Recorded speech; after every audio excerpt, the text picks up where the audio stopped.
What's going on, everybody? Josh Callaway here, SI Sooners, alongside Ryan Chapman, John Hoover at Oklahoma Memorial Stadium.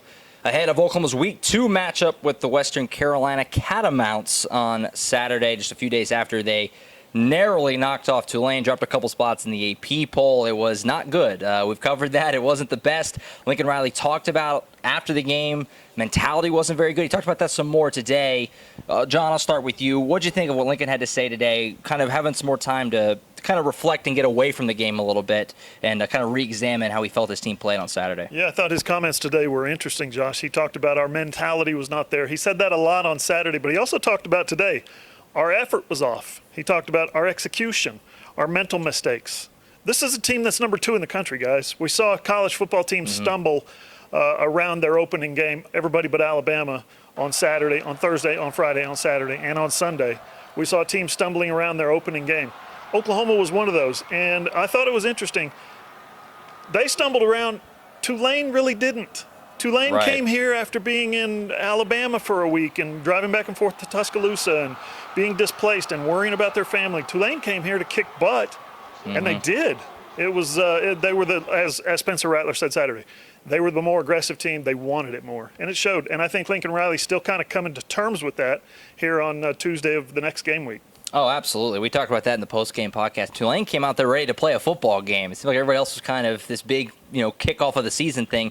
Tulane came to win a football game, and it showed. Now, obviously, probably the biggest concern that we all, I think, had after the game was offensive line play. Ryan, I'll go to you here. Lincoln talked about the offensive line today. It's like pass protection he felt like was pretty good.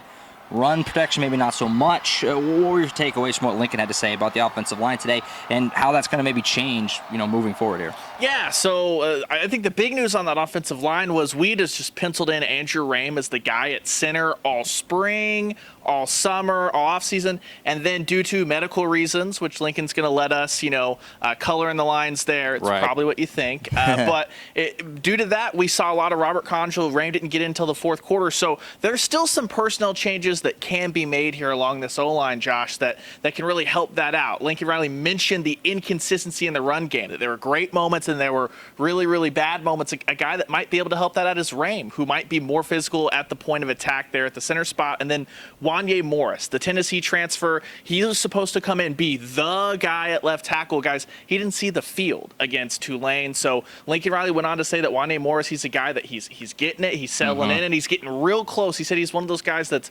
on the borderline to basically forcing himself onto the field, but still just has to, figure out one or two more things in practice. So there are some personnel changes that can happen to this offensive line. I think that's good news as opposed to just saying those are your 5 guys and that's kind of what you're stuck with. Right, and Wanye Morris, a guy who I think we all agree Oklahoma's in a better place if Wanye Morris is a big part of this offensive line. So that's going to be a key storyline to watch him move forward. Now, while we all agreed that the offensive line was probably the most concerning, I don't think anybody, honestly, has taken it more on the chin the last few days than Spencer Rattler. Fair or not, the fan base is kind of holding his feet to the fire a little bit here after what was, like we said, an underwhelming first game. Lincoln Riley talked about his quarterback today. What'd you take away from some interesting comments, honestly, from Lincoln Riley on Spencer Rattler? Yeah, keep in mind now, 30 of 39, not bad. 304 yards, not bad. Hit a lot of really nice throws, hit a lot of really nice plays. The deep balls were okay.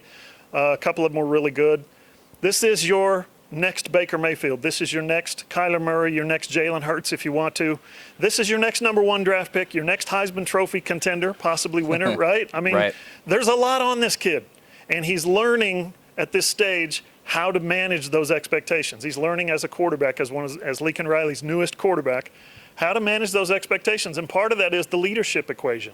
How does that fit into his game? Well, Lincoln Riley said today, he's actually learning how to be a leader, how to lead without being a rah-rah guy. Said if you're a rah-rah guy, you're not doing your job. But just some of the quotes that Riley talked about today, he tried to make too much happen. Yeah, the second throw of the game, he tried to make too much happen.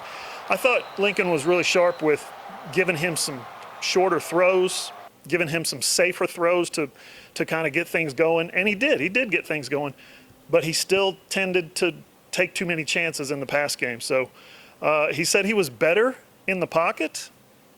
I wrote this afternoon, I didn't think he was better in the pocket. I thought he didn't trust his pass protection, which Lincoln Riley, and you mentioned earlier, said was really good. Pass pro was good. Well, Right. if it's so good, why is he getting out of there so early? Why has he got happy feet? Why is he throwing off his back foot? That's what the fan base wants to know is going on with Spencer Rattler. He's got a little bit of improving to do this week. It's Western Carolina. We don't know how much he's going to improve, but it's not about Western Carolina. It's not about Tulane. For Spencer Rattler, it's about Spencer Rattler. Yeah, you know what else didn't help? Tanner Mordecai threw 7 touchdowns on Saturday. That didn't help. As if that needed to happen, that didn't help either. For SMU, yeah. Right. Fascinating to see how Spencer bounces back. Obviously, we're not going to learn a whole lot, like you said, from this game this week, but moving forward. Now, something we talked about in the post-game pod, Ryan, was, at least I think all of us were in agreement, it didn't seem to make any sense that Jaden Knowles and Todd Hudson, the 2 walk-ons, didn't get any carry, especially after we felt like they were going to be a big part of this team, and Lincoln said as much. What are your thoughts that you asked him about that? Why didn't he get, why didn't those guys get carries? What do you have to say? Yeah, like on the post-game pod, we talked about, I felt the offensive line didn't have a chance to get into any rhythm because they weren't calling design run plays due to Lincoln wanting to protect Kennedy Brooks and Eric Gray. Today he said that Kennedy Brooks and Eric Gray are not getting as much work day-to-day in practice. It would be irresponsible to throw those guys out there. That makes a ton of sense. But you got 2 guys that you feel like Lincoln said last week. He feels confident that Knowles and Hudson can get out there. He reaffirmed that today, but then went on to say that there's some other stuff in practice they still need to get a hold of. That didn't make any sense to me. If you're not running Kennedy Brooks and you're not running Eric Gray as much in practice, those walk-ons should be getting those reps in. So it'll be interesting to see. I feel like Western Carolina is the perfect opportunity. Throw those guys in. That if they're not playing the second half, we are going to be having a meltdown here in this stadium. So I think we'll know more after Western Carolina, just see which one of those guys looks more up to speed. But it's kind of perplexing because what we're hearing out of the program versus what we saw on Saturday does not add up whatsoever when it comes to Knowles and Hudson getting carries. Completely agree. And like you said, if we don't see those guys get some touches in this game, then I don't know anything about that situation. Very, very odd stuff. All right, guys. Western Carolina comes in here on Saturday. It's the PPV game. It's the first night game, first kind of real home game. This last one we talked about, it was strange. It was half empty.